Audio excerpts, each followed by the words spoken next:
And welcome in. It's the nightcap.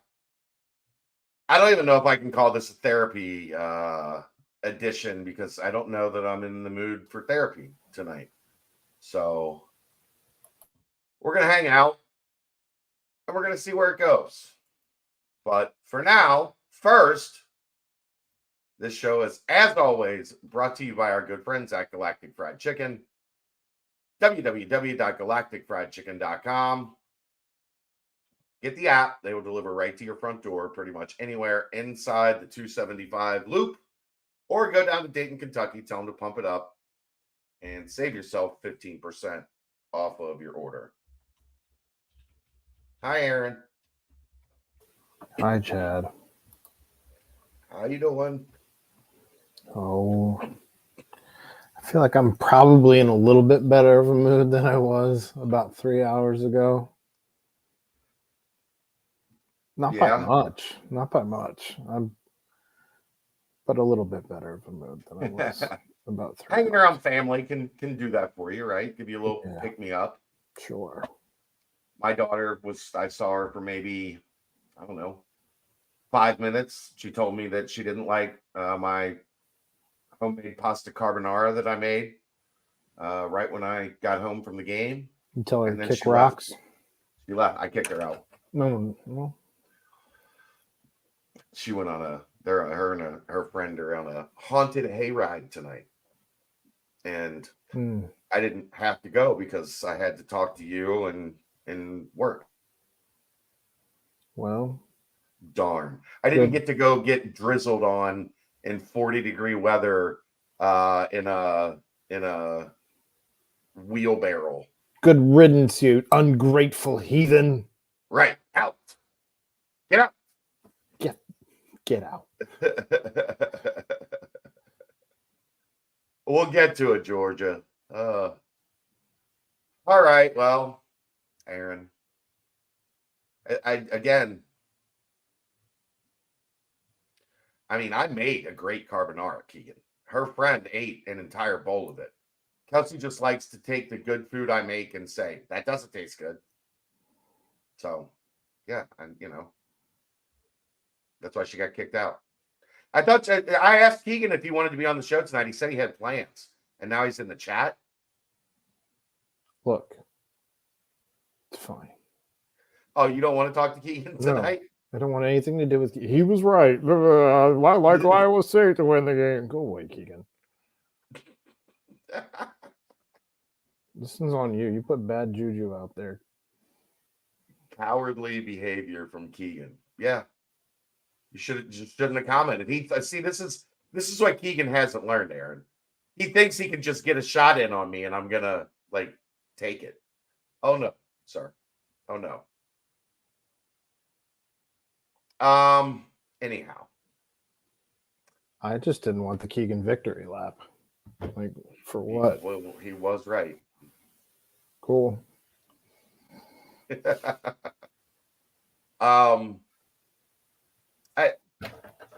I've got most of the opening part of my Brendel's Bites done. So I don't want to, take that word for word or, go too much from there. But I put this on Twitter and I stand by it 4 hours later, 5 hours later. Coming off a 3-game losing streak and a bye, you can't look like that. You can't have that game. You can't in any way, shape, or form. I've got to do, and this is how I spend usually the couple hours after a game. I go back and I look at the stats and I go through the play-by-play and I try to match what I thought I saw during the game with what happened with the performance. And you can't play like that. Not in that situation. It's sports. Teams have bad games. It's the first time I thought they played poorly. We've talked about they've played well in a lot of areas. They haven't played well enough to win. Today, I thought they played poorly. If you want to go somewhere else and listen to people fly off the handle and lose their shit and be over dramatic and call for everybody to be fired, this probably isn't the show for you. That's probably not why you're here anyway. We tried to have rationed, logical, informed takes on what we're watching, how we and how we respond to it. I saw a team today that played like shit. That didn't look inspired. Right. That didn't. Here's the thing for me. Like, what if we associated with UC athletics? Fight, like grit. Grit. You don't go out like that. Like you. That's not. It can't unravel like that. The penalties, the misplays, the missed assignments, poor. That's as bad as special teams game as I can remember. You're down 2 scores at halftime, and you come out and you give up a 72-yard kickoff to open the second half. Unbelievable. You let a guy run free 14 yards, and it's third and goal from the 14. And you miss an assignment, and the tight end just runs untouched off the line of scrimmage to the back of the end zone for a touchdown.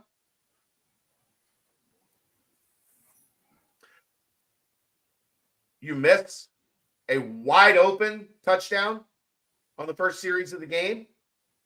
You come back shortly thereafter. Iowa State has a running back fall on a guaranteed touchdown. Fall. When his own player trips him, yeah. Right, like fall. That was a touchdown. You catch a break.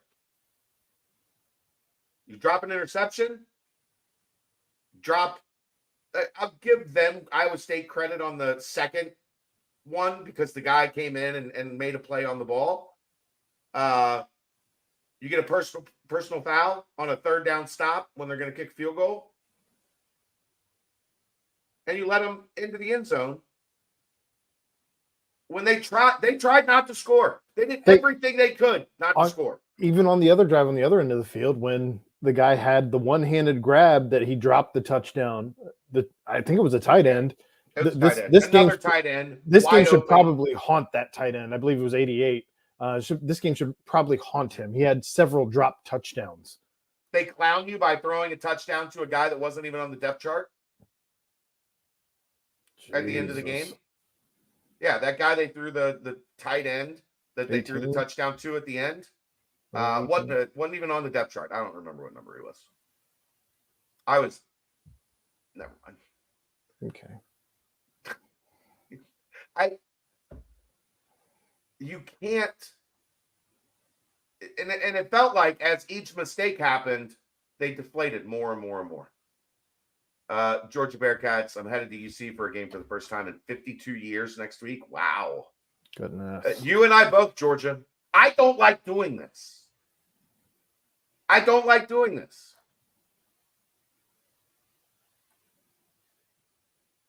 But we're here to talk about what we see. And what we saw today wasn't good enough. Not even close. It was piss poor. What did you see today, Aaron? I've had my soliloquy. I was biting my tongue not to interrupt you. Your turn. I saw a team that, quite frankly, sucked in every facet of the game today. On offense, they sucked. On defense, they sucked. On special teams, they sucked. And I don't know what the answer is for this season. I know some people are calling for a quarterback change. Okay. If you throw Brady Drogosh in right now, you use him up for the end of a season where you're, at this point, probably not going to make a bowl game, and you burn a red shirt for what? That doesn't make sense to me. If you want to throw... The argument there would be that you get him ready for next year. And the counterpoint would be Iowa State is starting a freshman quarterback. I don't want Brady Drogosh, our quarterback of the future currently, behind this offensive line. in meaningful snaps, personally. That's fair. Do I'm with just- that what you will. That's my opinion. I don't want him behind this offensive line. I think this offensive line is not served to protect an inexperienced true freshman quarterback. I don't believe that. If you want to throw Lichtenberg out there, you got nothing to lose with Lichtenberg. Sure, if you want to put him out there. But bear in mind that he's more or less a pocket passer quarterback. And this offense is designed for not that. So, I mean, the only offense they had today was Emory Jones running the football. correct. When we get to the numbers here, And I don't feel great about that either, which again is me saying the offense sucked. and when you're done, these numbers that we're about to go over are I know. I'm avoiding dreadful. talking about the numbers to make any of these points, but I knew we were going to get there. I feel like we talked about it after the presser. We talked about it offline. I think you've already gotten to it, but the energy was not there. It's homecoming. I know that the weather change, the rain, the current state of the program, as you're not feeling great about many people not feeling great about the hire of Satterfield at this point. Many people not feeling great about the team as a whole. It is what it is. The dude is here. Unless you plan on making a $40 million donation to the University of Cincinnati and in the memo line writing fire coach, I don't think that there's room to, you can say fire him all you want. He's not going anywhere. So let's move on from that all collectively, please. It's not, you're yelling into a void. That said, I didn't feel good about the defensive scheme today at all. I don't understand how Iowa State is able to get home with 3 guys rushing, and Cincinnati is not able to get a highly touted defensive line, one of the best in the country coming into this season, and they are not getting. That's what was said. That's not just a us. lot of things are said Look, that aren't. Who's the only person that stood up and said, might want to dial that back? But national people, the same national people who were also saying that Emory might not be a good quarterback, the same people who were saying that this team's going to need some time, we're also saying that this defensive line is something that you can hang your hat on. And I hope you didn't put a good hat on that hanger, because that hat is trampled. They did get 2 sacks. I think the most interesting question today that I heard was asked to Emory Jones. Where do you put your faith in that this gets better, that you can turn this thing around? Personally, I don't think that this season can be saved. I would love to be very wrong about that, but I think that this has gone completely sideways, and I don't know. I think that from this point forward, in my opinion, and from this point forward, every person on staff should be evaluated from this point to the end of the season for their jobs. Obviously not Satterfield, because you can't fire Sat. Okay, so you realize all assistants are on 2- and 3-year contracts. Okay, well, I mean, I imagine that the buyouts are a little bit different for those guys than they are for Satterfield. No, they're under contract, Aaron. Okay. Contract. You can't fire them. You can fire them, but you have to pay them correct what they are owed. My point is those dollar amounts are probably far different than what Satterfield. And in any case, I also believe that everybody on the roster spot should be up for grabs.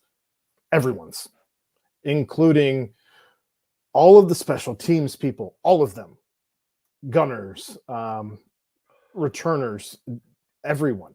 Just this whole team needs a complete reevaluation from the top down. But where we are as far as some of these contracts, that you're just not going to be able to move off of them. I think Okay. I'm done now. You're done now?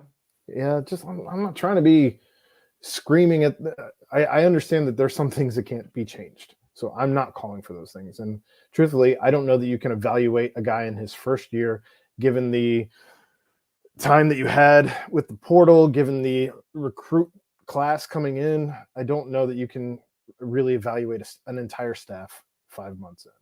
But I That's want what you just said to do. because I want to see them inspire people to play football. And I didn't see any positional group out there today that looked inspired to play football.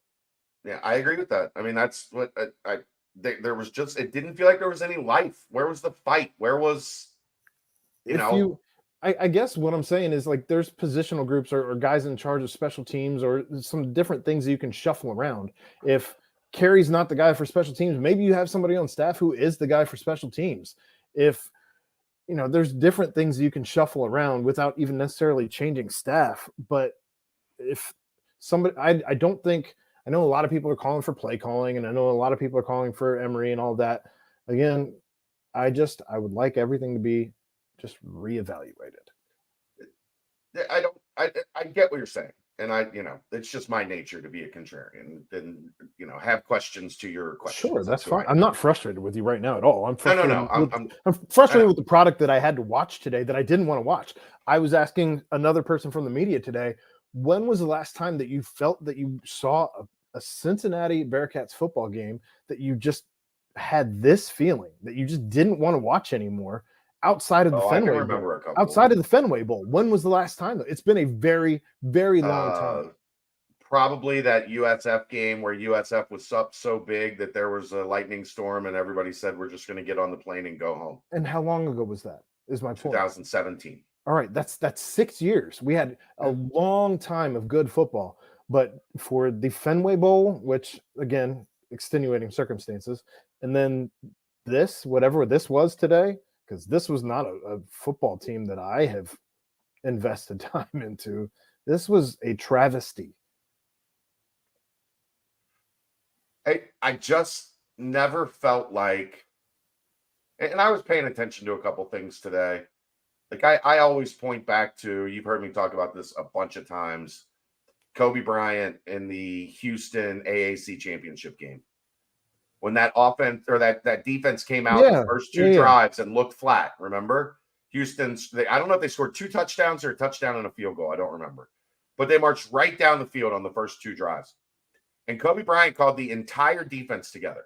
Walk-ons, guys that weren't dressed, like red shirts that weren't dressed, you name it. He told the coaches out, and he called everybody together, and he basically made it clear that it was unacceptable. Like that performance, what just happened on those 2 drives was unacceptable. And you know what they did the rest of that game? They kicked Houston's ass. Houston didn't do a damn thing in that game after those first 2 drives. And I think that that's what you run into when you have so many transfers coming in. Is I don't think you had anybody. Yeah. So real quick, and I want to get back to that point because I want to get there with this conversation. It's something I've thought about a lot. But you know what I see guys doing?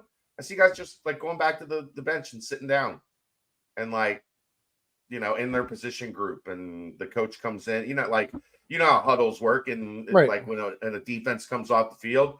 The guys go sit down with their position group and they like listen to their coach talk about what happened. Like and I'm not singling out the defense. This is both.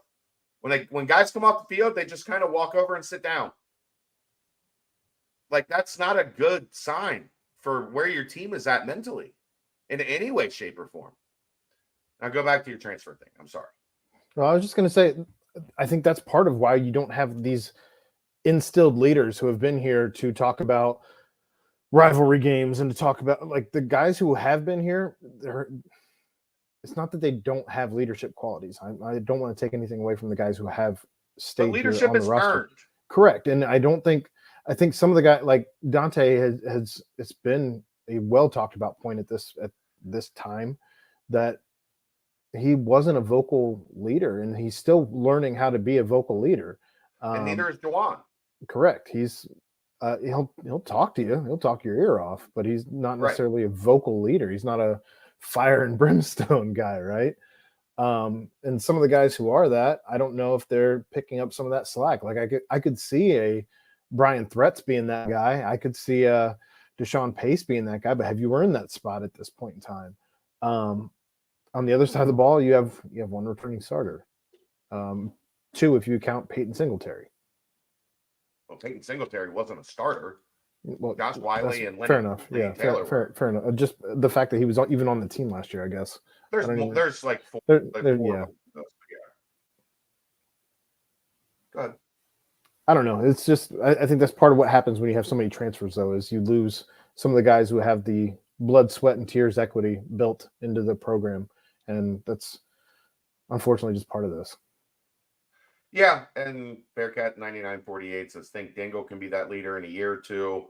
One of the team's few bright spots. I mean, he's been inconsistent too, but he's coming on. He's playing better as time is going by, which is what you would hope to see in this situation. His line's going this way. There's very few of those. Not this way. Well, Dingle, yeah. Shaman. Yeah. Who else? Well, Who else's arrow is pointed up right now? I've been very. I would say Carter Brown. Okay.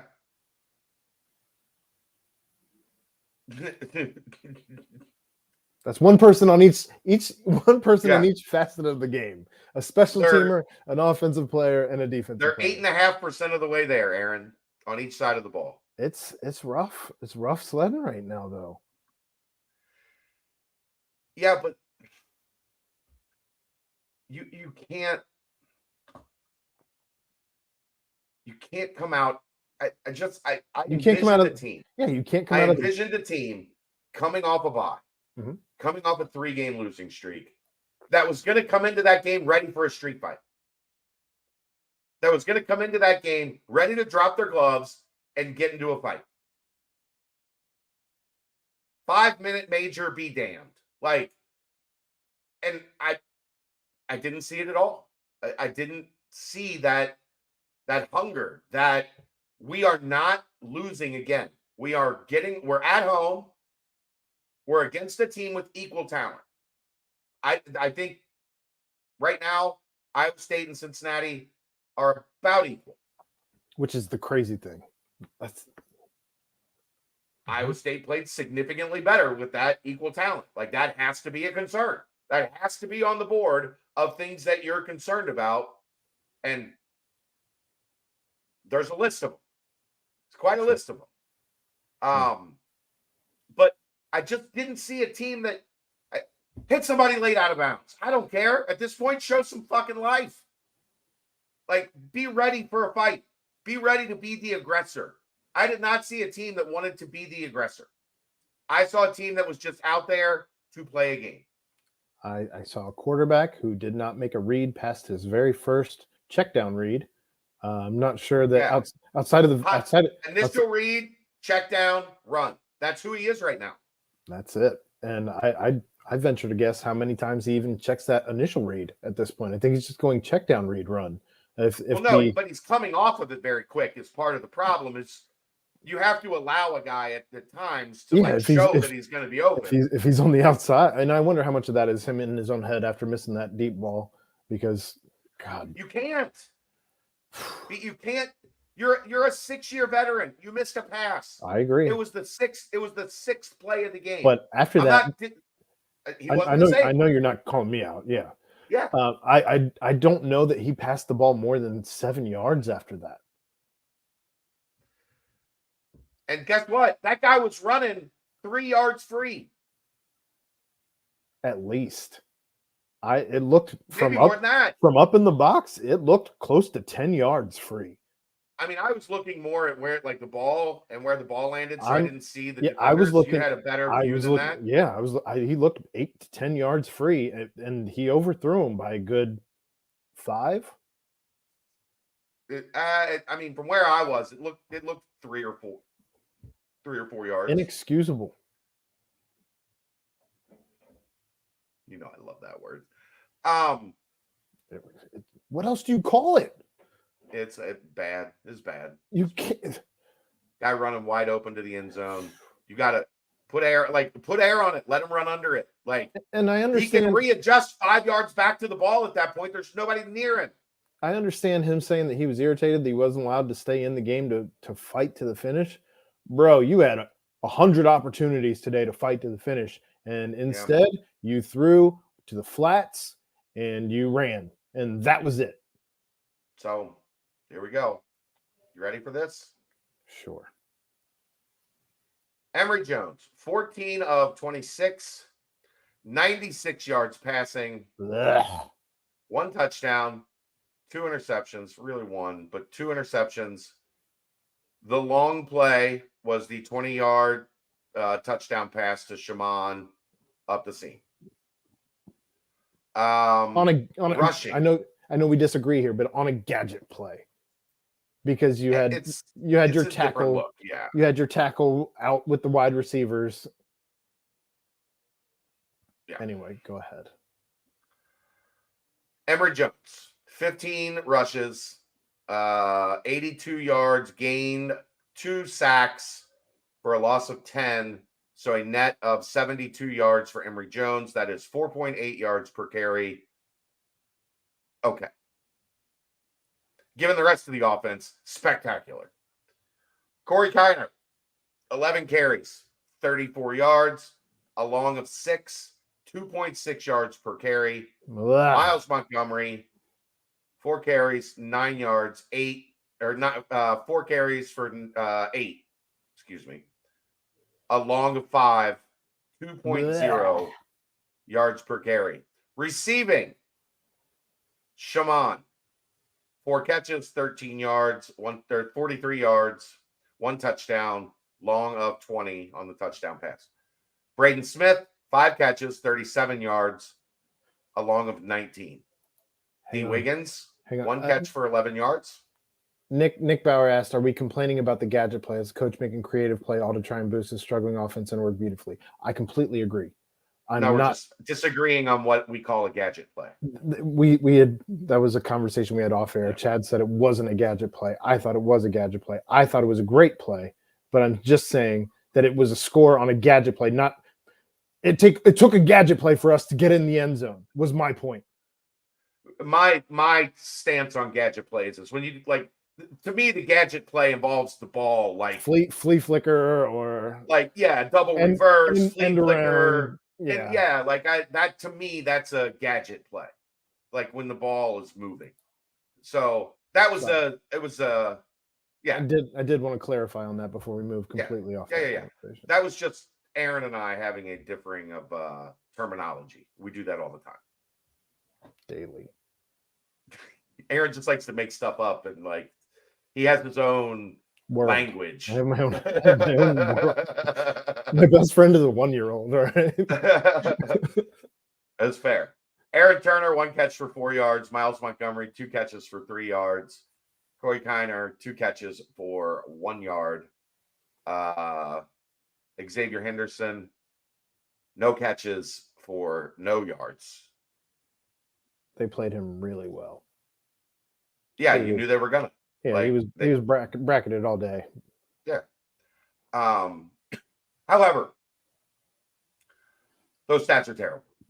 Awful. That is dreadful. Embarrassing. That should be a half.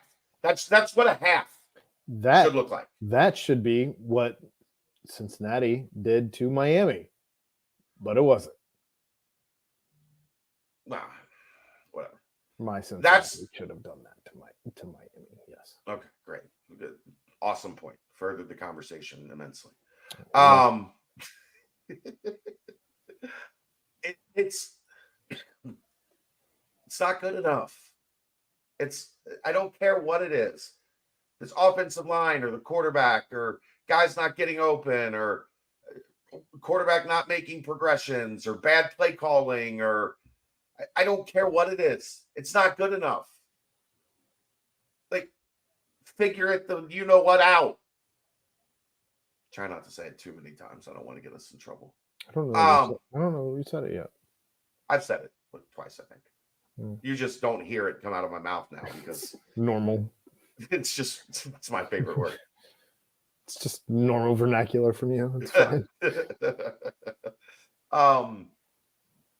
It's is the answer change the quarterback? I don't know. Like I don't know what, because I don't. When I'm looking for answers, I'm looking for answers. I'm not looking for what's the next multiple choice. You don't want to, right? You don't want to throw noodles at the wall and hope they stick, right? Like, Right. Like, do I think inserting Brady Lichtenberg or Brady Drogosh is an answer to this team winning more games? No. I don't either. I don't. I think there's so many things broken right now that you're not going Right. to you're not going to aid in the development of either of these kids, throwing them out there in essentially the lion's den, because I still don't believe that this offensive line is good enough to put a young kid back there and hope that he develops. You know what I'm also struggling to believe the more that we watch this team? That the defense is consistently good enough to keep a kid out of a situation if you put a young kid in there where they're not playing from behind constantly. Yeah. That's what you don't want. Like, you do not want a young guy in there for 35 minutes facing a defense with their ears pinned back, just coming after you because they know you can't run the ball. They know you're not a running quarterback. Like, yeah. Yeah, it's again, when so many things are broken, when you're leaking, when everything's leaking, and Right. you're not going to fix everything with just throwing a new quarterback in there, because you still don't have a good offensive line. You still have other things that are broken. Are the receivers open? The secondary's still been suspect. I mean, the defensive line's still not getting home. He talked about that today. He misses having somebody who's fast. He's got the push, but he doesn't have that fast edge guy that's able to get to the quarterback. They're missing the quarterback by about 1 or 2 steps. Weird how when you have a speed guy, he's getting those 1 or 2 steps. Huh. Just crazy. Who pointed that out in our preseason? Yeah, when you were higher ground, we knew. Don't have a guy who's twitchy. Don't have a guy who's bendy. Don't have a guy who's fast, like, that just gets off the ball and is at the quarterback. Like, you have assembled a fantastic defensive line. You built a Ferrari without a steering wheel. Like, that's the job of a defensive line, is to sack the quarterback in today's football. Also, I need somebody, if anybody knows how to look this up, because I don't know where to have the wherewithal to look this up. Only 15 completed passes from Iowa State today. Cincinnati has to have the fewest number of completed passes against them in college football. With also, but take that out in college football, correlating with the most points, because the completed pass to points ratio has to be insane compared to everyone else. Yeah. It's a good question. Yes, Chuck and his lovely bride are stepping down. People that run higher ground are retiring. Will UC still be able to have camp up there going forward? Yes. There is a contract in place with Camp Higher Ground, and it is, I believe, a pretty lengthy one. So until forever, they're going to be at Higher Ground. Like, there's, at this point in time, they're inseparable. The contract was notarized by God. Yeah. So yeah, you didn't run the ball well against an Iowa State defense that was prone to the run. And then you got behind and you had to throw more. I didn't think the D-line was okay. But the secondary, it's not getting the job done. And Jordan Young made a couple great plays. He made a couple really bad plays. Well, he got hit on the double move. And There were a slipped. couple catches where he was playing 5-yard cushion, and when you're playing Well, that's 5-yard, not him. That's on the staff. That's called. You're either in press or you're off. If he's Wow. off, it's not his choice as to whether he should be in press or off. then you have to make the tackle, and you're missing those tackles too. Yeah.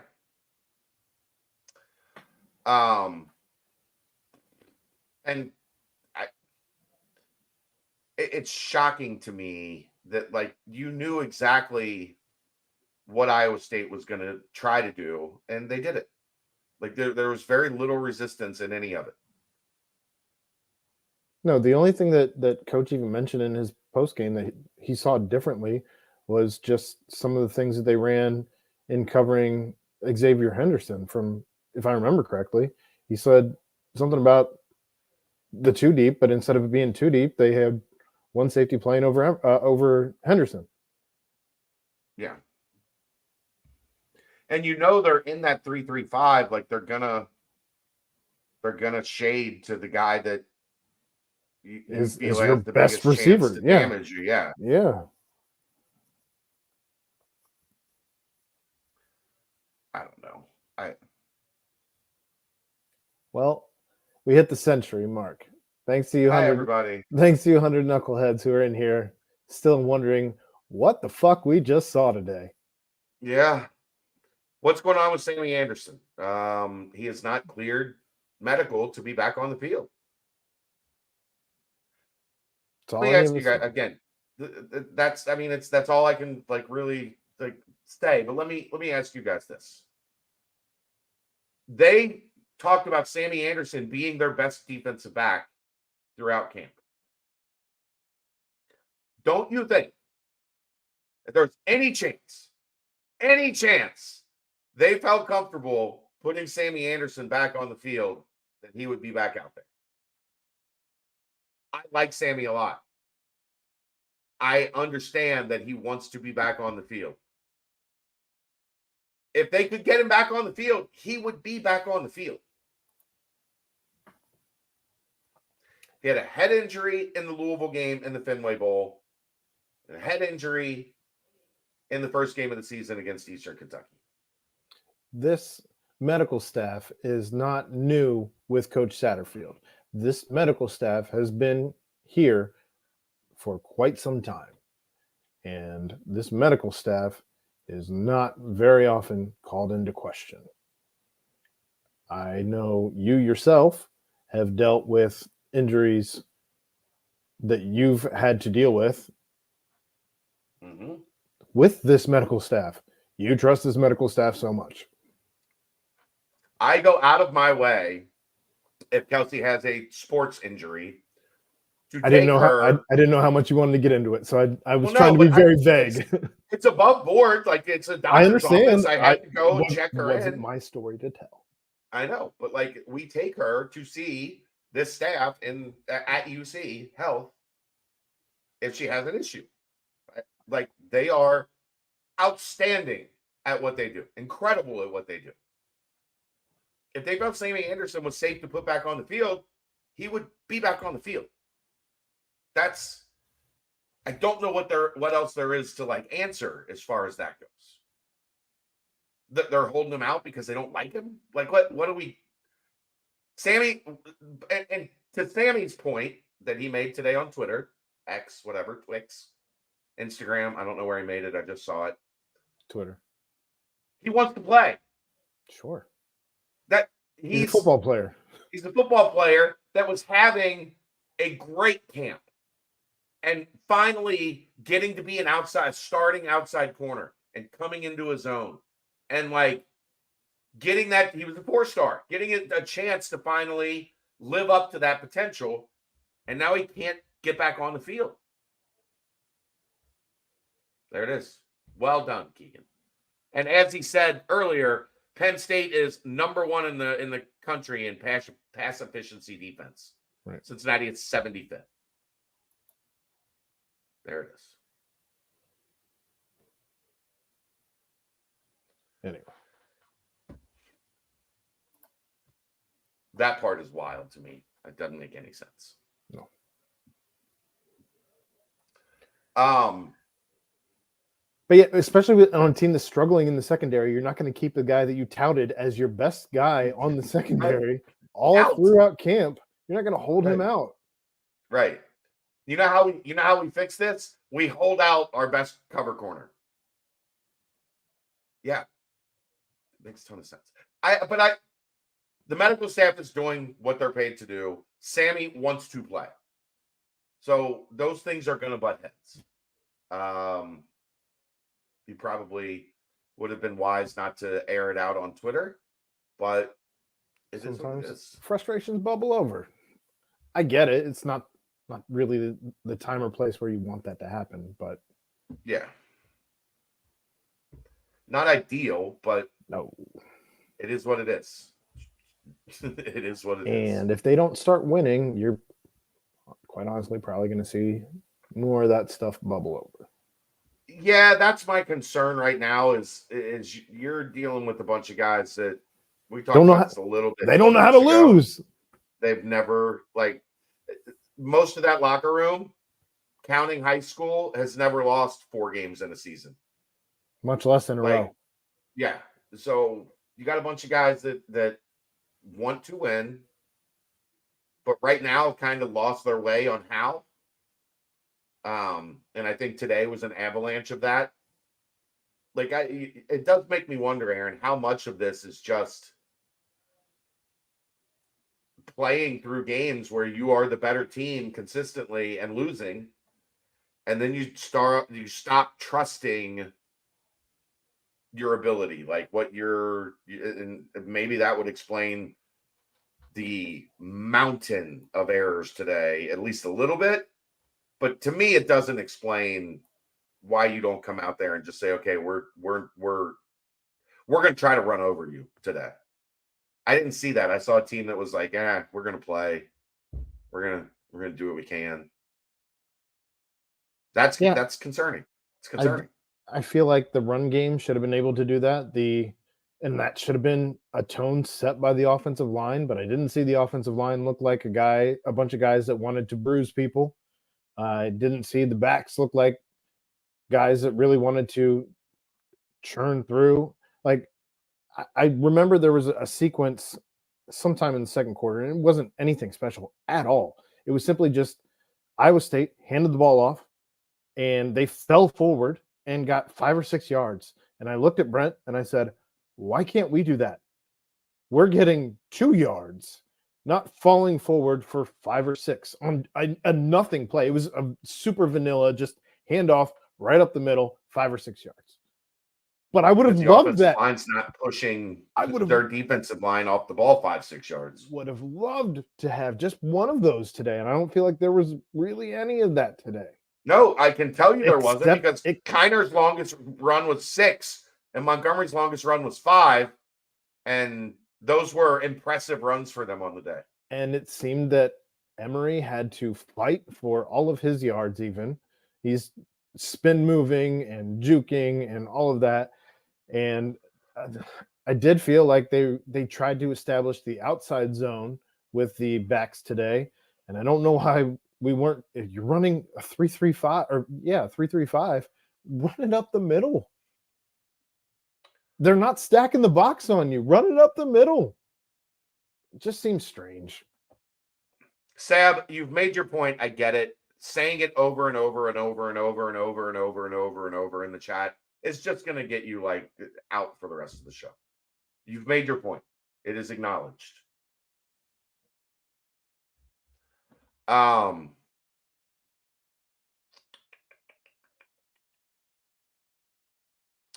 Can I give a list of coaching candidates? What? No, it doesn't. It's over. He's the coach. There wasn't a great list of coaching candidates. If there was, I'll say this, Kevin. If there was a great list of coaching candidates, you wouldn't have had to have asked me for the list of coaching candidates. Would have been pretty well known. We knew. I mean, we had the hot board. If you go back far enough in the we were scraping MAC head coaches, right? Offensive coordinators from other places. There wasn't a giant carousel this round. There wasn't. I mean, Scott Satterfield literally I don't think was really like heavily involved in getting the job until the last probably 36 hours or so of the search. So that would tell me they didn't like what they had contacted, and they tried to dip back in and see what was out there. But that's it wasn't a great pool of candidates this cycle.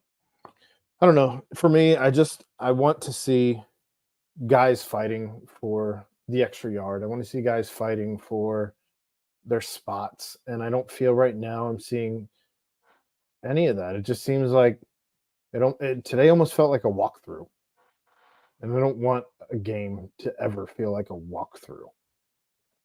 Fair to say you've seen maybe more intensity in some of the scrimmages we've seen over the years.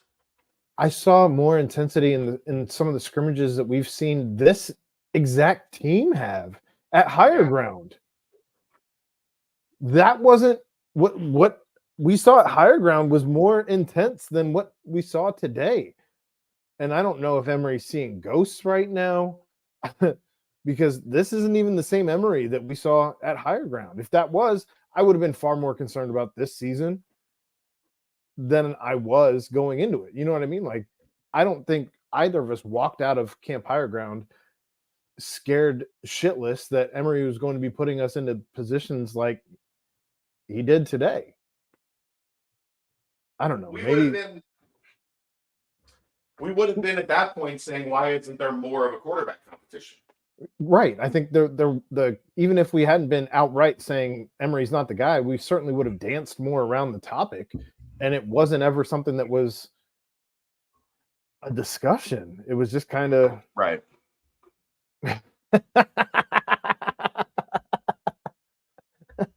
Thanks for the donation, T Win. He says Chad is wrong. It is the T Swift curse. That's funny. The Chiefs have not seemed to be cursed. She just cursed Cincinnati for why? It was just funny. Don't look into it. I'm just fucking with them.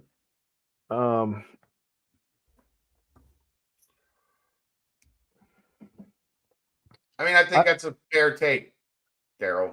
Don't know that that's the answer. However, I don't think he's the problem this year.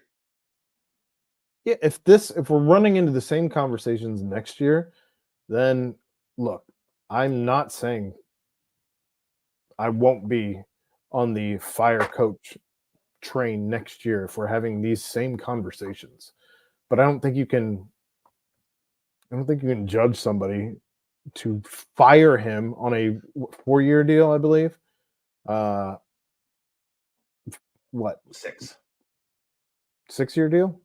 Mm-hmm. Okay. Well, that's a long deal. You can't fire him 6 games into a 6-year contract. That's even your big programs aren't doing that. I mean, they are, but they also have. No, they're not. Who? Well, Michigan State just fired Mel Tucker for not 6 games. That was a whole different set of circumstances. Sure, but they were trying to get rid of him, and there's a good chance they're going to have to pay him a significant sum of money as well. That's a team that's comes down to money. That's a team that's made a lot more money for a lot longer than Cincinnati has. That's my point, Aaron. That's the point I was making. Oh, I'm here for you. You're welcome.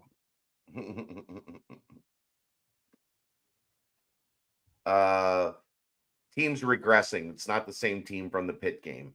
Pitt's not having a good season, but that's like that was the thing, Tom, that stood out to me today. I thought there was plenty of fight in the 3-game losing streak. Miami, Oklahoma, BYU. Like I just thought they didn't do enough of the right things in key situations to win. I did not walk out of any of those games feeling like the team didn't play hard and didn't fight. Today it looked flat. It didn't even look like a team. Didn't even look like a team playing not to lose. It looked like a team that didn't care. It looked like a team that just was playing. Like we're just playing. That's a walkthrough. Now you've made my point. See, we're even. In a walkthrough, you don't actually play. You just walk. Well, I'm not certain they didn't do that today anyway. They chased Iowa State around a lot. Did they? Yeah, I mean, there was always somebody around running. They behind know that Iowa State tripped their own player. No, No, everybody said that guy just fell. I thought it was the turf monster too. No, he didn't trip on. He tripped on the offensive lineman that was out trying to bulldoze for him. Their legs got tangled. That's not what I saw from the end zone, but I'm from the end zone, so I don't have the greatest view. Tried to run. I saw his foot hit the turf awkwardly and fall. He tried to run up his back. Yeah. Todd, that's an interesting point. Unless head coaches that you see from the South are not a great, if mix. If you're talking football specifically, then yes. Yes. I would agree. I think there is very little that is laid back about the Cincinnati football brand. It's gritty. And basketball, that you need a special somebody if they're going to be from the South that understands that edge that is expected here. And this team didn't play with it today. They didn't. I think the tape, when they watch it, will show that. I concur. What else we got? Anything else? I don't know. I mean, there's a lot of people here, so I'd like to still keep talking, but I don't. And to go back to that, it's a point I wanted to make from watching the game today. Little stuff like there was a swing pass to the outside. I think it was to Aaron Turner, and the wide receiver just let go of his block while the ball was in the air. I think that was D. Wiggins that let go of that block. And Aaron Turner is fast. If you hold that block and he can get off your hip to the sideline, there's a lot of open space out there.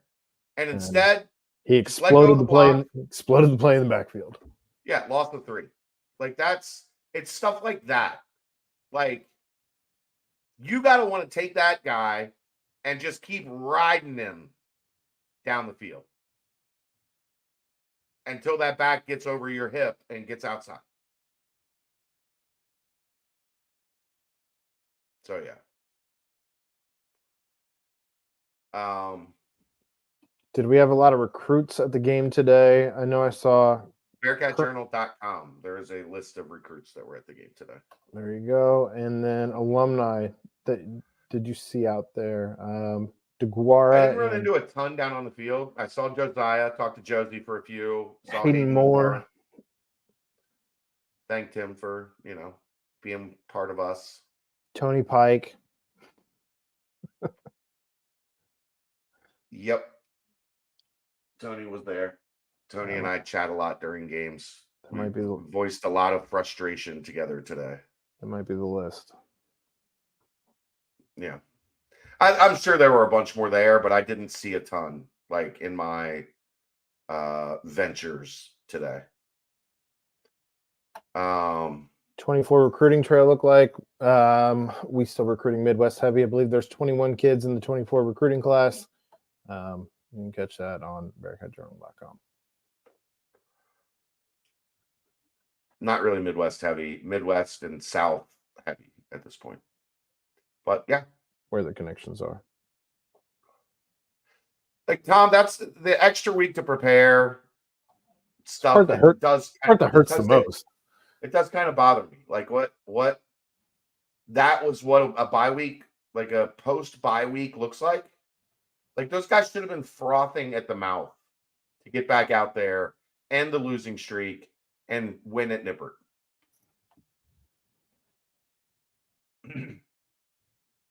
Should have been. Weren't. Disturbing.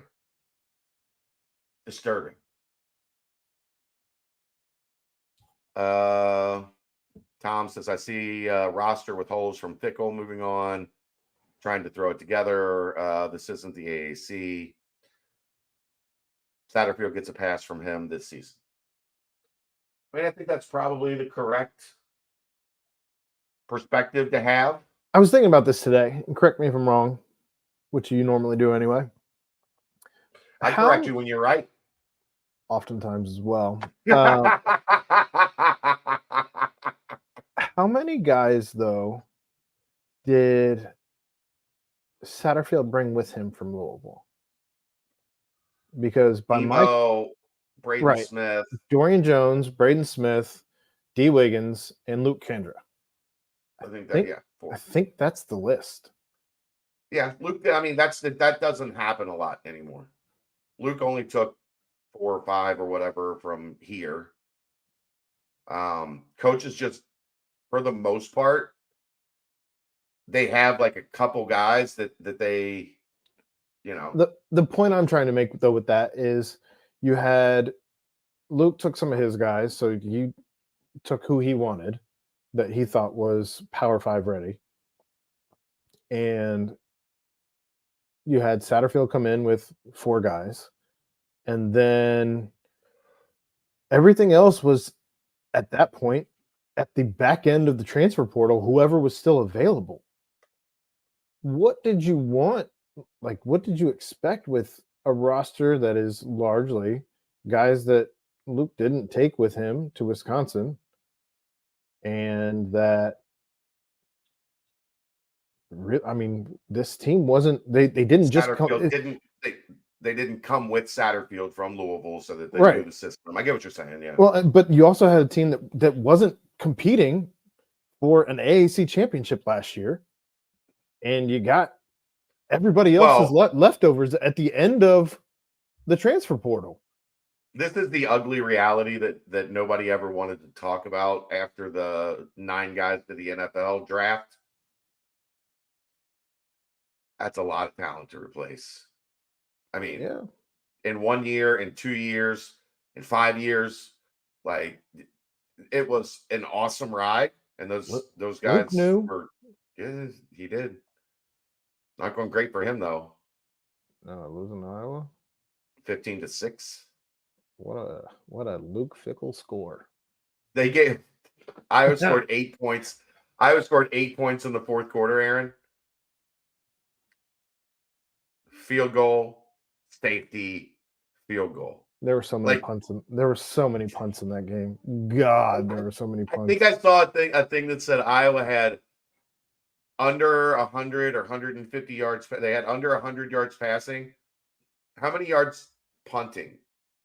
I don't know. Do you think Iowa had? I just don't. I don't know that I necessarily want to talk about Wisconsin, Iowa. If that's the point of the show that we're at.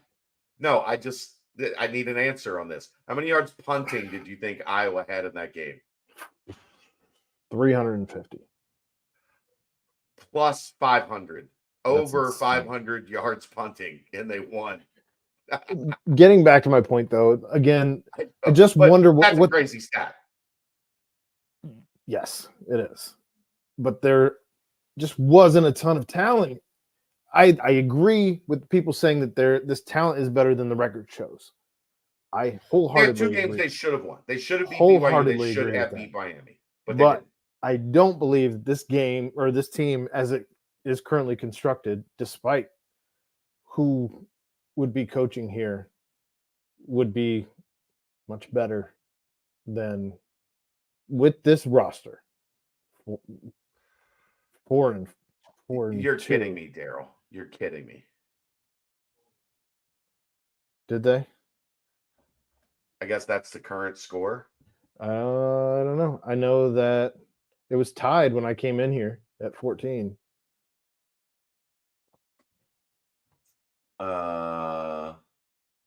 Evan Prater's still on the team. He's a receiver. I know people are calling for him to be a quarterback again.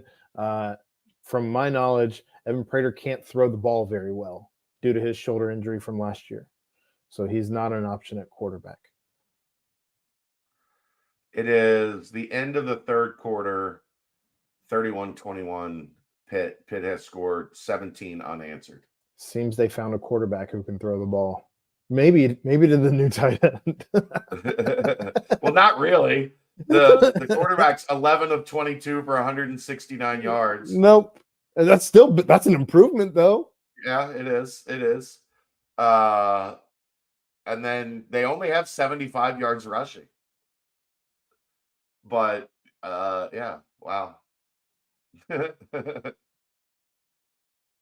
That's I looked for that and I couldn't find it on the telly. It's not Louisville losing, Keegan. It's losing to Pitt. A Pitt team that we watched that was dreadful. I mean, that was the smile. How do you think Satterfield feels right now about? He's probably not in a great mood. About Louisville losing to Pitt, though? Yeah, he's probably still not in a great mood. He's having a bad day.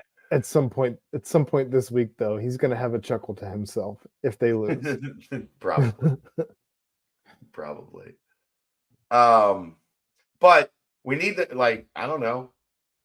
I'm waiting on them to drive up the Satterfield post-game press conference count as we speak. All right. Well, while they're watching their team lose. We're an hour into this. If we're going to keep going, then I need to run out to the garage. Up to you. You want to keep going? You're at your mom's house. I'm home. My kid's gone. I'm home alone. I could sit here all night. If you want, Keegan, since you're not going out, you want to just fucking come in for a little bit? He's been in the chat the entire show. The whole show. All of it. I want to let you go. I said we were going to hopefully be done by 9. And you've got stuff. Well, I'm sending Keegan. Keegan should have his invite if he decides to pop in. He said send it. So, Connor, thank you for the donation. Don't know if you touched on it, just got in, but how do you feel on Emery's post-game response about players doing their own thing?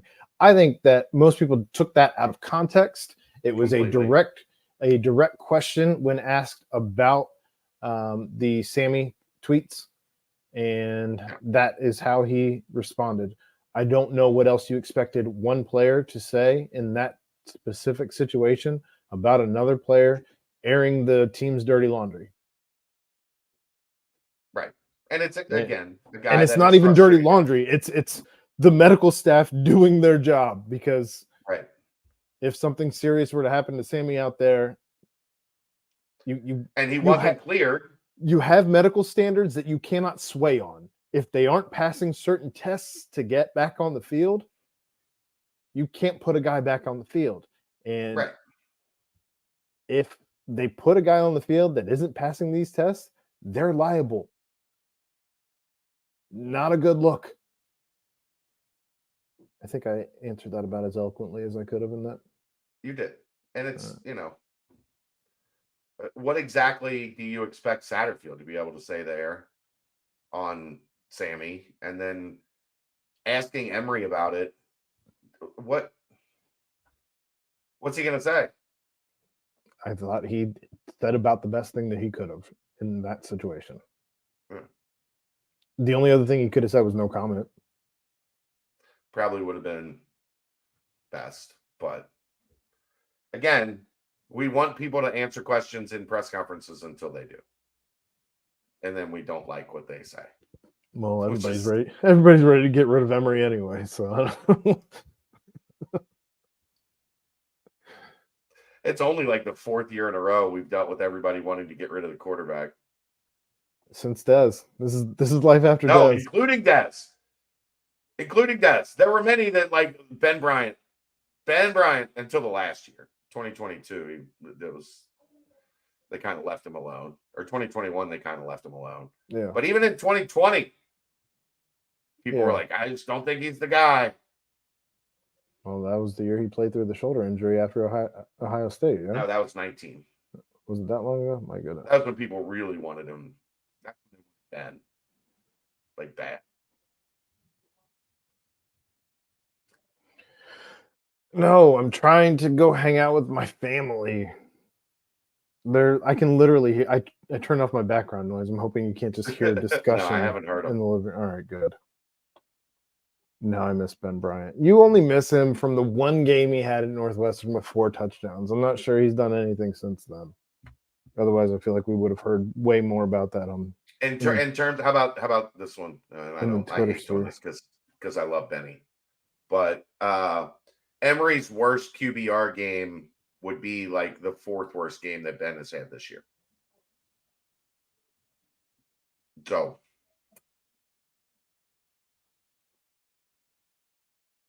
I don't know what to tell you. Would have been a whole different offense. Connor, I'm not sure where all this money's coming from because I know you didn't win money today betting on the Bearcats. Maybe he bet on Iowa State. Maybe, but we appreciate it all the same. In reality, with this team, do we win another game? Put bias aside, so will we win another game?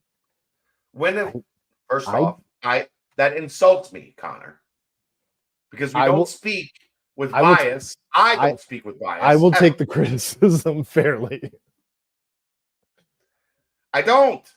Looking at the schedule at this point, I don't know outside of UCF if there's another winnable game. They're better than Baylor. Maybe. But I don't know that they're going to win. I thought they were better. Point. I thought they were better on paper than Iowa State. I truly did. I didn't. I thought they were about even.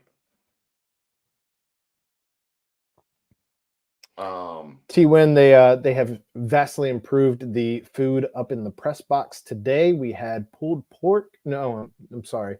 Pulled shredded beef and shredded chicken nacho bar. And then they had all beef franks. And they have these like fudge brownie bites that they had 4 different flavors on. And those were outrageous. 5-point favorite today. Yeah, I didn't think that was a good line. I don't think they should be favored in any game the rest of the year. Yeah. I mean, I still think I would have them favored at home against Baylor. I might have them favored on the road against Houston because Houston stinks. They beat West Virginia, and West Virginia was really good. Granted, it took a Hail Mary. West Virginia was not really good. They were 4-1. They were really good. They beat Pitt. Cincinnati beat Pitt. Which I'm saying clearly doesn't mean much unless you're Louisville.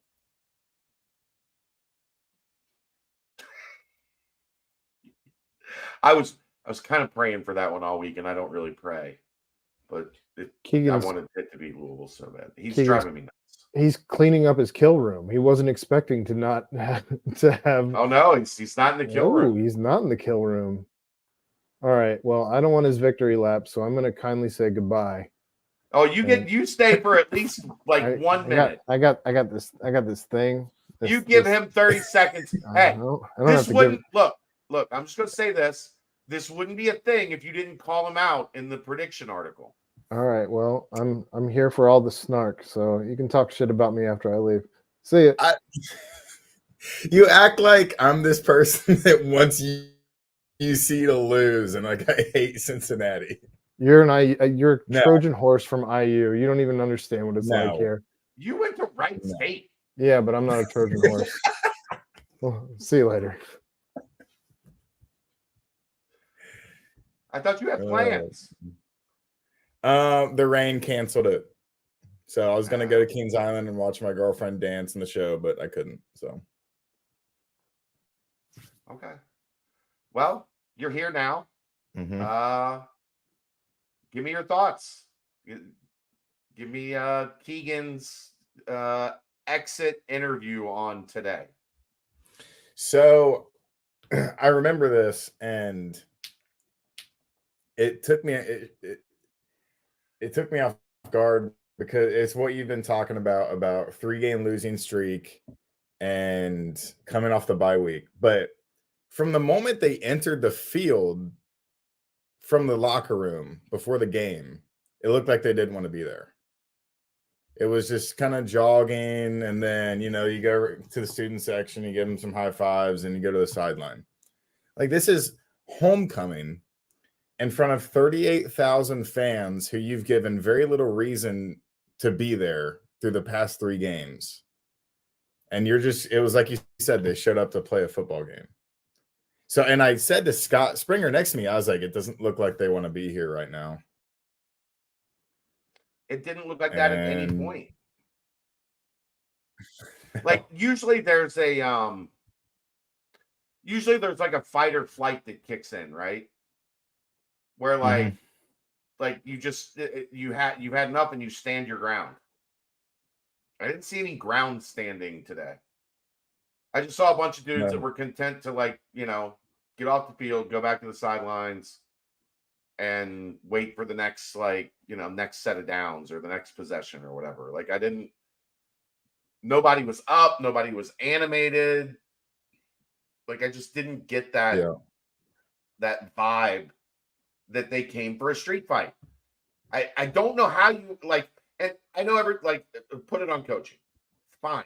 Like, but if you've ever played sports, you know your mentality. Like, if you're serious about winning in this window, you know what your mentality should be coming off a bye week, coming off the taste of 3 straight losses. I want to fight. I'm pissed off. I hate losing. I want to fight. Yeah. And I think I can't remember if you or Aaron said it, but the lack of vocal leadership, I think it was you. The lack of vocal leadership from the players is something that I didn't realize until you said it. Where it's like I don't know if I can pinpoint someone that I can say they'll like crawl up somebody and try to light a fire underneath. I'm telling you, I'll never forget that Kobe Bryant scene. Yeah. Never. Like, he was staying, like, at first he was just in the middle. Then he was like elevated a little bit. But like as far as his eye could see, he had the entire defense, walk-ons, guys that were redshirting and not dressed. Like, if you were a Bearcat, if you were like on the defensive side of the ball, he forced them all to stand there and listen to him go off for like 2 minutes, 2.5 minutes. And then they went out and they dominated. Like, message received. So yeah. And then the thing you said about hold on, real quick. Is it the coach's job to get the team fired up? Yes. Like, yes. If you want to say like that's the coaches have to have the team ready to play, yes. I have no argument with that. But I'm saying, as a player that is at a high level, you have to want that. You have to not accept just being okay and going out there and going through the motions. And somebody has to step up and say, this is your attitude right now, all of you, is bullshit. And these people have come out to watch us play, and we're not giving them a show. That was not a show. That was awful. It's fucking awful. Okay. And I think the thing you said about Cincinnati's gritty, it's nasty natty. I think Satterfield, I mean, he doesn't like represent that, I would say, but he doesn't have to. He's an offensive mind who's supposed to draw up really good offenses and score a bunch of points in the game. So, but if you're not going to be that, there has to be assistance. There has to be vocal leadership from players that's going to be the motivators. So what you're saying about like them going to the sideline and just sitting down, that can't happen. Like, I played select baseball and my coaches could sense when we were down and they'd get on us immediately. So forget your coaches, another player. Yeah. Like your shortstop, your star pitcher, whatever, is going to light into you if you're just going through the motions. Yeah. That's how sports is supposed to work. And also accountable. They call them brothers for a reason, right? Like, these are my brothers. Are you accountable to your brothers or not? Today, I didn't see guys that were accountable to their brothers. Yeah. And the Jordan Young dropped interception is something that I look back on as a momentum changing play. And people will be like, well, you can't blame a DB for a dropped interception. But you can't have, if that's the case, you can't have your coach go up in the post-game presser and say, we're just a couple plays away. Because Right. if he jumps that route and picks that ball, there's no roughing the He didn't passer. have to jump the route. The quarterback threw it right to him. Am I wrong? No. He made a good Threw it right play. to him. I Well, thought yeah, I mean, he cut Yeah. off the receiver as he tried to run the slant, but then the quarterback threw it right to him. And he dropped it. Yeah, I think the loss of Sammy Anderson is bigger than what people thought it might have been, obviously. And also there's been a lot of people I've seen actually like people going, Emory Jones isn't the answer. Like, it's time to move on. Emory Jones isn't the answer. The best case scenario for this season was probably 8-4. And That then was that's top of the mountain. If that's a good everything went well, 8-4. But then you're 8-4, and Emory Jones is gone. Emory Jones, he's not the answer to turn around this program. So, like, everyone expected him to be the savior to come in and complete, like, just pick it up where Fickle left off, go to a college football playoff. Like, the best case was him having a good year and then being done. So He was never going to be the quarterback of the future, but he was a no, stopgap. Like, that's no. They want Desmond Ritter. You're not going to get Desmond Ritter. We've been a couple plays away all year, according to Satterfield. But other than today, he was right. Today, that was not correct. Yes, the muff pun is like I love to say, Victor Wembanyama couldn't have caught that punt. He just barely tipped it too.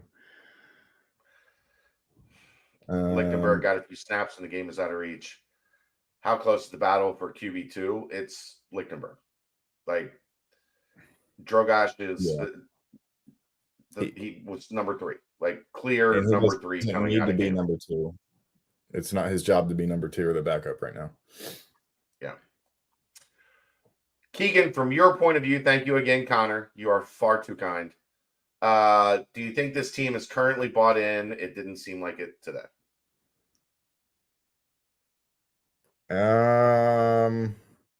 I think there are facets and groups of the team that are bought in, but you can't have a running back taking shots on Twitter at the head coach, and then you can't have a DB taking shots at the medical staff. 8 yards. 2 yards per carry. And I mean, first contact just on the ground every time. So I think those things raise red flags to where there's some issues that need to be addressed, which they were because they both deleted the tweets pretty soon after they were tweeted. So I think in large part everyone's bought in, but the people that might not be are very loud at the moment. It's also there's a filter. There's new leadership. I see the filter. When there's new leadership, yeah, there are going to be guys that are going to want to see what how far the bubble stretches before it pops. Yeah. And that's part of dealing with 18 to 24-year-olds. This BYU's in the league now, and you got to be accommodating. But I think it's an unfortunate part of it, but it happens everywhere in every walk of life. The new guy comes in and takes over. There's going to be a couple remaining employees that are like, all right, let's see what we got here. Yeah. I also think what Aaron talked about with the vocal leadership, I mean, you can't infuse a transfer in unless it's someone transferring from like USC to Alabama who's just there for an NIL deal that's going to be a first round pick. Unless they've been at that program for 3 years, that's going to come in and just be a vocal leader, because everyone's going to be like, I've been here. Like, you're not going to come in it's difficult year one and try to tell me what to do. So, I think that's a fact that's going to take care of itself eventually. And I think that, That's something that has to be a facet in recruiting, is how these guys lead and how they talk with their teammates. So, but that is something that's missing right now from what I can see. I think Deshaun Pace is a candidate for that vocal leader, but it's also tough when you've been suspended from the team to be a leader. So, but he had a great game today in rush defense. He was all over the field in the backfield making tackles. So he had a good game, but there's a lot of holes. And also Satterfield talking about wide receivers just not getting open is something that I want to dive into a little bit more. Because if it's literally like they're not doing enough to get open and Emory just can't find them because the receivers aren't running good routes, aren't in the scheme correctly, that's something that I need to look into. And I'm probably going to ask Satterfield about on Tuesday. Yeah, I think that's also kind of a double-edged sword, though, because there have been, if you watch, guys on the backside of plays that never, you know, he had Braden Smith like 30 yards open today, it felt like, at one point, and he never got to him, and he threw the ball out of bounds. And, you know, that's the problem is, Keegan, there's the right way to put this, and not a filter this time. I'm legitimately figuring out the right way to put this. You had the just trying to think, like trying to get everything in order of like Miami game was red zone. Oklahoma game was third down. BYU game was, and there are other things you could stack on top of these that went wrong in those games, but I'm talking about like the glaring, like, okay. And then BYU, you had, you know, special teams was pretty devastating. Mental lapses, not seeing a linebacker, DB, and then the muff punt. Yeah. Well, then you have a bye, and we get a game where all of them happened. That's. Am I wrong? No, you're not. And I just now realized that that's actually what happened. So we were able to look at the first 3 games and very clearly be like, okay, this group played well. This group played well.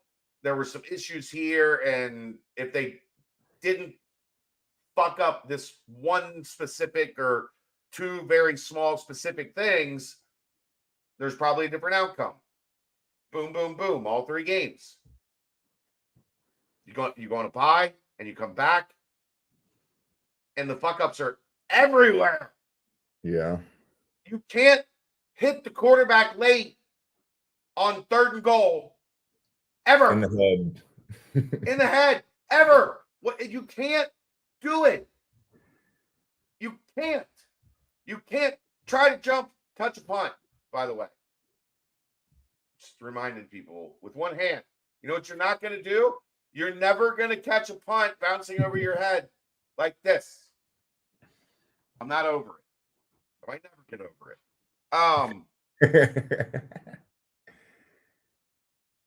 But where are you supposed to find confidence in that? And I have said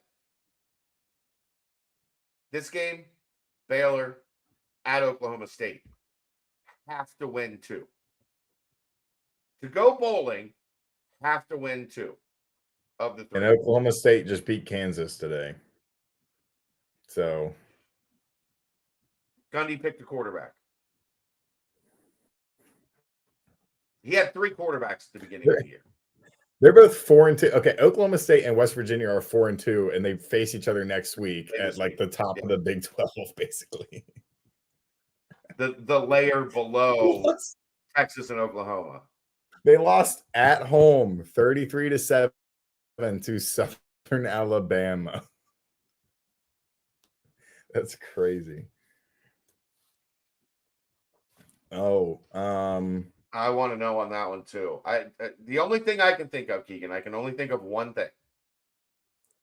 That they were trying to catch them napping and get like an onside.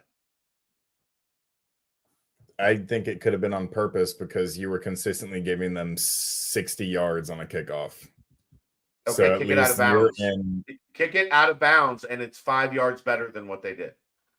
Is that it? Is it where it goes out of bounds? You had 10 yards, You or have is to it kick it to the 35 or like on the other side of the 35 out of bounds.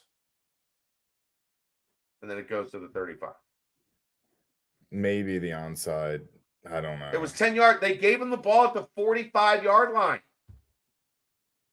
They gave They him the scored. ball at like the UC's 45 and then like the 28. Well, at least there's a chance to tackle the damn guy at that point. That was Make a something play. Look, that was the other special. 3-game losing streak. Coming off a bye. Got your ass kicked in the first half, and you give up a 72-yard return to start second half. With a hole like the size of Fifth Third Arena for him to run through. With a hole the size of your kill room. I'm out of my kill room. I'm in a better room this time. Is this like this is the new spot? No, I had my neighbors are traveling. They wanted me to house sit for a week, but soon I should be back here permanently for like the next 6 months. So Okay. the 3 monitors. I mean, that's a nice setup you got behind you right there. Mm-hmm. All pictures, and none of them are of me. So it's kind of weird, but right. It's all right. I mean, it's a little awkward. Anything else you want to talk about? You want to do your victory lap? I mean, you haven't done your victory lap yet. I was the only one that picked Iowa State, but Reagan was the closest in score. She just picked the wrong team to win. So, yeah, I don't want to take a victory lap. As a journalist, I don't root for the teams I cover to win, but I absolutely prefer that they do because it's more enjoyable of an experience to do my job covering teams that are winning. Okay, see, you're missing the point here on the conversation that we're having. The only thing I root for, Keegan, is for me to be right. No. Listen to what I said. Okay. The only thing I root for is for me to be right. That's what you should root for you to be right, and you were this time around. Okay. Yeah, I mean, that's all. I kind of saw it coming, and then right when the smoke went off and they came on the field, I was like, yeah, I'm probably going to be right. Just no energy. So I don't know. Played out that way. It's just like what you talked about. Dingle is going up, Mateer is going up, but those are two guys that really can't be looked at as leaders because they're so young and they're so new to action. So then, right, like all the other parts that are supposed to be leaders are all going down. So it's just it's really all adding up to not be good at all. So that's all I got. Bad, actually. It's adding up to be bad. That's where I'm at. I mean, I don't know.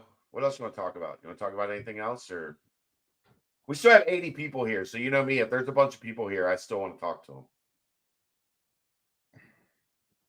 them. What do you think about the belief out there that Bearcat Journal is they are apologists for the athletic department? I've heard that a couple times today. It doesn't make any sense. People who want Satterfield fired are dumb. I mean, it's just not like it's not going to happen. So it's not something we like. It shouldn't enter the conversation that we have because it's not going to happen. Yeah, and they were probably the same people saying the same thing about Fickle, who went 4-8 in the AAC. Should have gone 1-11, by the way. Yeah, so you have to give. Some people are saying don't criticize him until next year. I'd give him another year before I talk about job security, because you have to get your guys. So They don't have an explosive running back. They're already recruiting. They've already had 2 in the class of 2024 that fit that billing that they're bringing in. Right. So you have to get your guys in the facility, and then you have to develop them. And then when that's on the field and you can judge, okay, this is talent evaluation, development, and execution all in play right now, and it's directly related to the coaching staff. That's when you can start talking about job security. And a full portal. I want, like, you get the full portal. You don't have to deal with moving your family. You don't have to deal with offensive coordinators leaving after 3 weeks. I think that's something that would really, really help. And I think when you have a full team, a full season with a team, and you can identify what fits with what, and then you can identify this guy that fits, and it's not bodies, that's different. Right. Which, I mean, everyone talks about the wide receiver room. I still think that those guys are very, very talented, and their stats would look a lot different if Emory wasn't missing them by half a yard in the past 4 games. But that was in large part getting bodies in the room, and you still got some talented guys. But yeah, I mean, you brought in Kandra, you brought in Jones, who I think has done a solid job. Although, do you notice Jonathan Thompson started today at middle linebacker or at linebacker? I did see that. Which everybody knows, big Jonathan Thompson guy here. So does a full season apply to assistant coaches? I mean, you do whatever you want to do. Just giving you our perspective on it. Yeah. These guys are all generally here on multiple year deals. Do I think you could see a couple replacements? Sure. Maybe. I don't know. I'm sure guys are going to leave. Like, you can deconstruct that and say, okay, assistant coaches. Brian Brown was lauded as a top 10 assistant in like all of college football. Kerry Combs is Kerry Combs. He's had, like, his group's having a tough year. They've dealt with injuries, but he's Kerry Combs. Darrell Sims landed a 5-star at Louisville before coming to Cincinnati. And he's already shown that he can recruit the hell out of people. And then Brad Glenn was kind of a last minute fill-in. He's still doing a great job, and he's a good wide receivers coach who's helped develop probably one of the most talented rooms on the team. But I mean, the assistant coaches are good. So I would give them 2 years too before I'd start talking about that. Hold on. Can you click on Jared Howard's? I can't. Malik Cunningham, really good college career. Jawar Jordan. 4 guys drafted last year. Jawar Jordan is going to be maybe a first round, early second round pick. He'll have a great NFL career. Tutu Atwell starting to come along with the Rams. Who else? But that's 3 really good guys right there. That they developed, and were some of them transfers or whatever. Yeah, but still, they're years to develop. You have to develop them. He developed a team that beat the hell out of Cincinnati in the Fenway Bowl. But look, it's fair to question coaching. We're not saying it's not fair to question coaching. We're saying Scott Satterfield's not getting fired. So bringing that up, like, would you like it to happen and you want to express that? Okay, that's fine. That's on you. But do it with the understanding he's not going anywhere. Yeah. And that's the other thing is you start firing coaches left and right. And 1, nobody wants to come work at your school. And 2, no recruits want to come because you know what is used against you? Oh, that school's had 3 head coaches in the past 5 years. Yeah. That's not who you want to be. I'll tell you that right now. That's true too, Senpai. They didn't have an athletic director for how long? They had an interim, and then they hired the interim.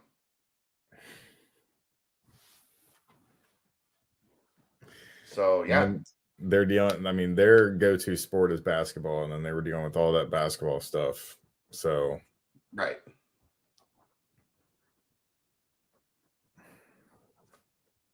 Louisville's got 431 down 10 to Pitt. The Panthers. What if I was thinking about this when you had that shit-eating grin on your face? This one? What if Louisville losing is just like the switch that flips for Satterfield to go on a tear? This is win 6 straight games, finish 8-4. Right. All right. Well, I'll let you get back to whatever. What you were doing was commenting in the chat. You were watching Yes. this show and commenting in the chat. I was doing So I don't fantastic feel bad research. about. Yeah, that was great. Hey, was I right? Yeah, It was dead on. 2 FBS teams have allowed less completions. It's incredible. It's incredible. Nobody is going 21. Like, I think Dylan Gabriel's he completed 20 passes, and everybody else has been like 15 and under. It's wild. It's wild. I need to look at what Southern Miss's record is.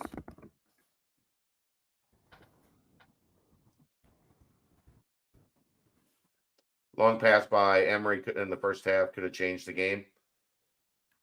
Yeah, if you hit a 50+ yard touchdown 6 minutes in or 6 plays into the game, maybe that changes the energy that the team played with. All he had to do was flatten out the route. He had way too much room. He had no excuse to overthrow him. He just has to take a little bit off, let him come back to it. He probably still scores. Worst case, it's a 55-yard gain.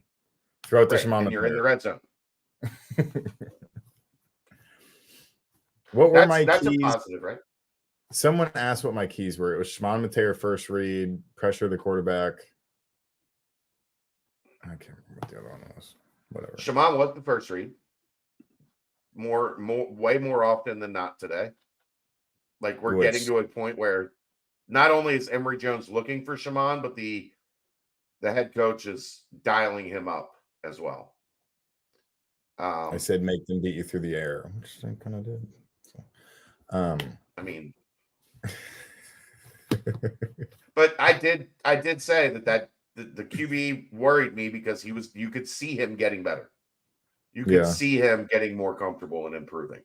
And he was like running up and down the field after big games, hyped up, just celebrating like that. I haven't seen that from anyone. He had fire. Yeah. Didn't see a lot of that on the old red and black side today. And let's be honest. If you're going to lose the fans in this town, that's how you're going to lose them. Yeah. Is if you put a team out there that doesn't, no matter how talented they are, if you put a team out there that doesn't fight, this town will find a way to turn on you. It's one of the reasons I think they turned on Dusty Baker. One of them. Did they? Because he didn't really. The town? Oh, yeah. I remember him getting fired and like being shocked. I remember where I was when I found out he got fired. No, the fan base hated him. I liked him. But I did too. One of my most terrifying radio moments. You want to hear this story? Yeah. I think I've told it once. I haven't told it much. So we had a guy named I worked at a FM sports talk station that lasted for like 5 days. It was 5 months, but it felt like 5 days. One of the shows during the summer that we had when we debuted was called Cincinnati's Baseball Tonight. And my co-host on that show was a former Red named Joe Price, who was a reliever, starting pitcher, kind of jack of all trades back in the 80s. And he was tight with Dusty. I guess they played together somewhere after Joe Price left Cincinnati. So he gets Dusty to agree to come on the show on one of the Reds' off days. This is 2012. So in that stretch where the Reds were good and Dusty was still taking heat, like never going to win a championship with Dusty. So Joe, it was the only day Dusty could do it. Joe was going to be on vacation. So Joe was going to call in, Dusty was going to call in, and essentially I, as the host of the show, was just going to shut the fuck up and like be out of the way. They couldn't get the phone lines to merge where the two of them could talk. And this is live on air because we could talk to one on his line, we could talk to the other on the other line, but we couldn't bring them together live on air. So we have to drop Joe. And then I have to convince Dusty, who is having a family barbecue at his house at like 6 o'clock at night. I have to convince him to stay on the line with me for me to be able to ask him a couple questions, because we had been running like ads, like Dusty Baker joins Cincinnati Baseball, like promos throughout the day. We had to get at least 2 questions on the show from Dusty Baker. And I basically begged. I'm like, look, man, all we wanted to do was have you and Joe talk. We can't. Can I just get you for like 3 minutes? Man, I'm here with my family. Like, and I talked him into it, and he gave me 3 minutes, and it was the most terrifying behind the scenes 5 minutes of my life. That's worst nightmare. Oh, where's Joe? Where's Joe? That's what he was saying. Joe. They were trying to like, Joe, you there? Joe, where's Joe? Joe not here? And of course, we were the startup competitor. So I'm sure in his mind, he probably thought like they are trying to fucking trick me into like, yeah. He didn't know me, didn't know what my questions were going to be, didn't know like my personality. Like I could have sabotaged him. Yeah. And asked all like, why do your teams never win in the postseason? Like,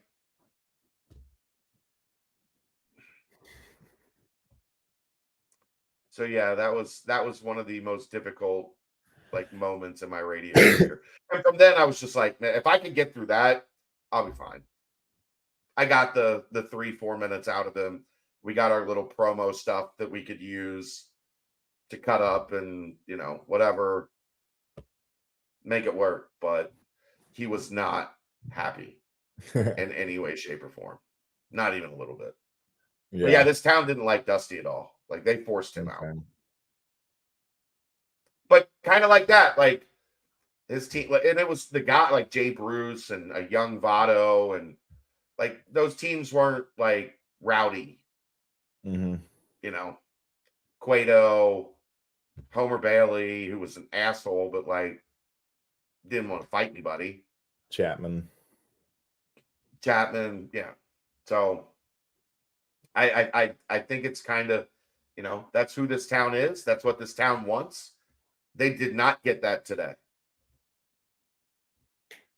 And that's the scary part, though, Keegan, is I did not sense that in the first 3 games of this losing streak. I saw a team that was fighting. They weren't executing. They weren't getting the job done, but they were fighting.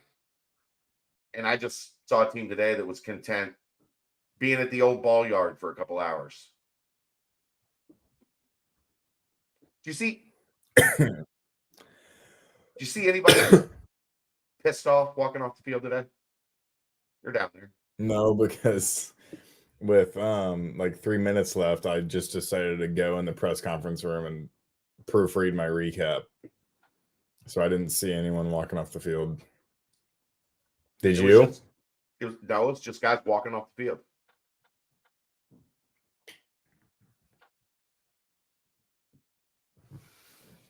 Not good, Marty. Not great, Bob. Not great. That's the tough thing, is like it's going to take them blowing out Baylor for this fan base to be like, all right, I'm back. Like if they and I wonder for Baylor, this team. I wonder for this team what it's going to take. Yeah. Like what flips the switch? What changes what we saw today? And it's probably going to piss guys off, and I'm probably going to get a bunch of like square, not as usually friendly looks. But we've always been fair. We've always called it as we saw it. We're not going to be overly critical, like, lose our shit emotional one way or the other. Today was bad. Yeah. All right. Well. All right. Thanks for coming on. You don't want to do like your celebration dance, I was right dance? I need to go and look at the records of everybody before I get too happy, because I picked them to win 4 out of 5 games. 4 out of 6, but I'm glad I could spoil Aaron's night. Oh. It is now 38-21 Pitt with 3:03 left in the fourth. You should just tweet out a smiley face emoji. I might tweet out the Shaq laughing gif. That might feel better. Oh well, whatever. Let's call it a night. That's the nightcap. Thanks to everybody for being here. You guys have been great tonight. I don't know if it was a therapy session, but at least we talked it out. We'll be back at it tomorrow.